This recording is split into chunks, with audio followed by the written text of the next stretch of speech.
Have you ever wondered why some elders say, "Don't whistle at night"? In some places, it's just a warning to avoid disturbing others. But in a quiet village deep in the heart of an ancient forest, that simple rule carried a terrifying truth. The villagers of Obodo-Ani didn't just fear the sound of a whistle after dark, they knew it summoned something. For generations, this rule was passed down with firm voices and fearful eyes. No one questioned it. No one dared. Until one boy, curious and bold, broke the silence.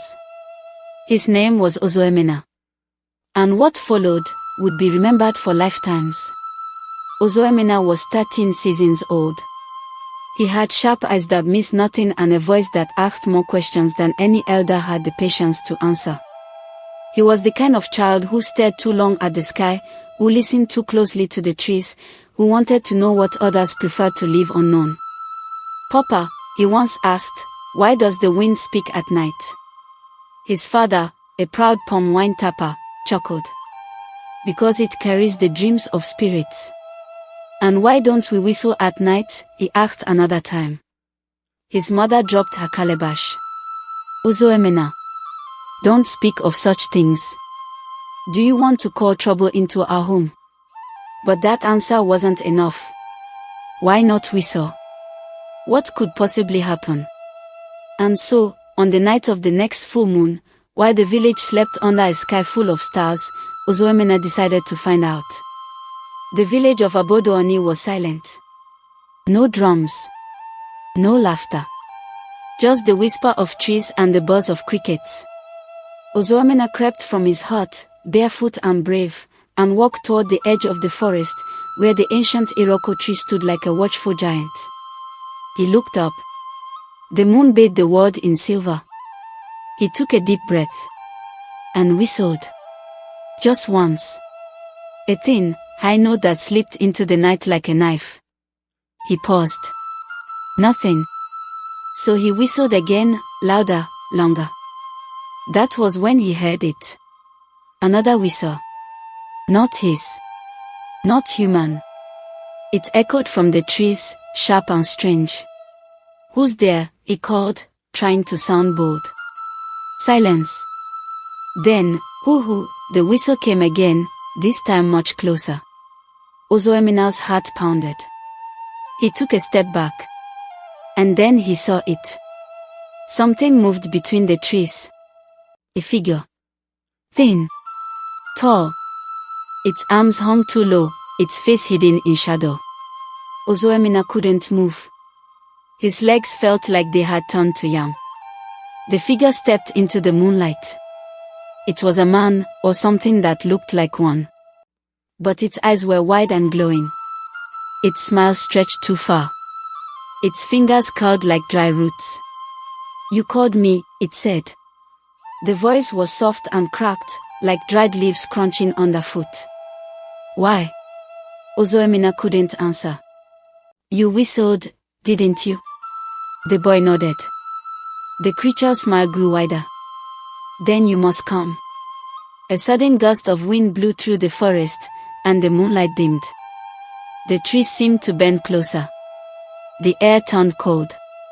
Ozoemena turned and ran, heart in his throat. He didn't stop until he reached his home. He dove under his mat, breathing hard, listening for footsteps that never came. But the next morning, the village changed. All the chickens were gone. Not one feather left behind. The market women screamed. The hunters stood confused. Then the palm wine went sour overnight.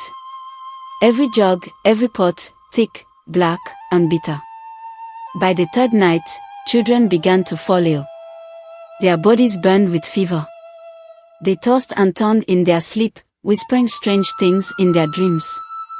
And every night, the same sound filled the darkness, whistles, far away, but drawing closer. The villagers gathered in the square. The air was tense. Chief Isyudena, old and wise, stood before the people. "This is not the work of man," he said. "This is a punishment." "But for what?" cried the people. No one had an answer. No one except Ozoemena, who stood at the back, heart heavy with guilt. That evening, Ozoemena could not hide the truth any longer. He went to his grandmother, Momankechi, the oldest living soul in the village. Her hair was white like moonlight, her eyes cloudy but still sharp. "I whistled," he said quietly. "At night." She went still. "You did what?" "I just wanted to know why. I didn't think." "Foolish boy," she said, voice shaking. "You summoned the forest spirit. You invited it back." "Back?" he asked. "It's been here before?" She nodded slowly. "A long time ago, a forest spirit fell in love with a human woman. But she tricked him and fled. In his rage, he cursed the village. If anyone whistled at night, he would return to claim what was his. That curse nearly destroyed Obodo-Ani once. We sealed him away with an ancient song and a sacred mask." Ozoemena's voice trembled. "Can he be stopped again?" "Maybe," she said. "But it will not be easy." That night, Ozoemena returned to the Iroko tree, carrying 3 things: a calabash of bitter kola, a goat horn flute, and a piece of white cloth, a symbol of peace. He sat beneath the tree and played the flute. Not a happy song, but a sorrowful tune of regret and apology. The forest grew quiet. Then came the voice. "You called again." The spirit appeared, eyes burning, smile wide. "I didn't mean to," Ozoemena said. "But if a life must be taken, take mine. Leave my people." The spirit laughed. "You are brave, but too late. You whistled. The bond is made." And it reached for him. But then, the voice called out. "No." Momankechi stepped forward, holding something wrapped in cloth. She unwrapped it, a bone mask, carved long ago and painted with ash. The spirit hissed.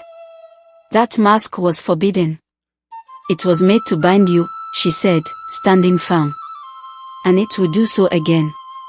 She began to sing, an ancient chant, passed from grandmother to granddaughter, forgotten by all others. The wind howled. The trees shook. The spirit screamed, trying to flee, but the mask glowed bright, pulsing with power. With one final shriek, the creature vanished into dust. Silence returned. The curse was broken. By morning, the children were healed. The chickens came back, clucking as if nothing had happened. The palm wine sweetened once more. And peace returned to Obodo-Ani. But Ozoemena would never forget what he saw. He became a man of few words, but every time the moon was full, and children gathered to hear stories, he told them this one. Why it was wrong to whistle at night. And the children listened. Because now they knew. Some rules aren't just rules. Some are warnings. And some songs should never, ever be sung in the dark.